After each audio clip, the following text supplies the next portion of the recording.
a verified and convicted terrorist who attacked a U.S. consulate with a grenade and automatic rifle fire, has taken over the ruthless Los Zetas cartel, a group headquartered at the Texas border in the Nuevo Laredo metropolitan border area. Nuevo Laredo, Tamaulipas, sits immediately across the border from Laredo, Texas, and is the only urban location along the entire U.S.-Mexico border that does not have any fencing or constructed security barrier of any kind. The convicted terrorist, Hector Raul Luna, is known as El Tori and was convicted in the 2008 terror attack on the U.S. consulate in Monterrey, Mexico. He was released from prison due to bribes paid by Cartel Jalisco New Generation, CJNG, and has now taken over the dominant faction of Los Zetas, Cartel del Noreste, CDN, to open up the lucrative and unsecured border corridor into Texas. Under El Tori's new reign, Los Zetas is linked to a level of brutality that had not been seen in prior years. Gruesome executions, dismemberments, targeted attacks on police and military officials, and the general use of intimidation have become commonplace in parts of northern Mexico as El Tori and Los Zetas try to expand their operations. In late 2018, Nuevo Leon Governor Jaime Rodriguez Calderon publicly singled out El Tori as one of the men behind the escalation of violence in his state. According to the governor, El Tori and his criminal organization were linked to the large majority of the violent deaths in the state. Most recently, Breitbart News reported exclusively on a series of threats made by El Tori, who claimed he would blow up the headquarters of a state police agency in Nuevo Leon.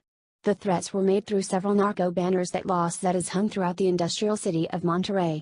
The threats are considered credible by law enforcement in Mexico, since El Tori has a history of targeting police and has used grenades in the past. El Tori was released from the Mexican federal prison in mid-2017 with the help of his close friend and ally Eleazar El Chililo Medina Rojas and his new ties with CJNG, so the two could help establish a Los Zetas CJNG corridor from Monterrey to Nuevo Laredo and into Texas. Their release came at the hands of a federal judge and a control judge who ruled in each of the two cases to release the two cartel bosses.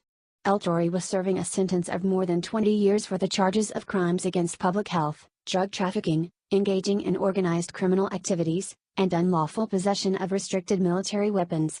Both El Tori and Chililo have extensive criminal histories and are wanted by U.S. authorities.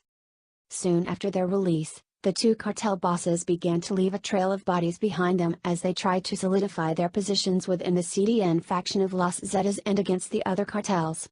Breitbart News reported on the arrest of El Chililo in the southern state of Yucatan in December 2018. Soon after his arrest, a local state judge tried to release El Chililo, but federal authorities were able to rearrest him for extradition purposes. Even without El Chililo, El Tori continued to wage a fierce war against a rival faction of Los Zetas called Old School Z and has killed hundreds of their members in the border states of Nuevo Leon and Tamaulipas.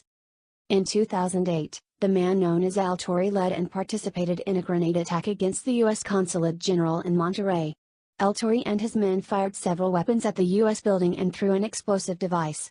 While the grenade did not explode, the gunfire broke several windows and caused other damage to the building. No injuries were reported. In 2008, Los Zetas were one of the most dominant cartels in all of Mexico and managed to make a name for themselves as one of the most brutal and sadistic organizations. The Mexican military caught up with El Tori in 2010, however. Los Zetas responded by setting up blockades and threatened local police into staying out of the way while they tried to unsuccessfully prevent the capture of their leader. The troops arrested El Tori and some of his top men who carried machine guns, a .50 caliber rifle, and grenades. The arrest led to the sentence of more than 20 years only to be cut short by a Mexican federal judge.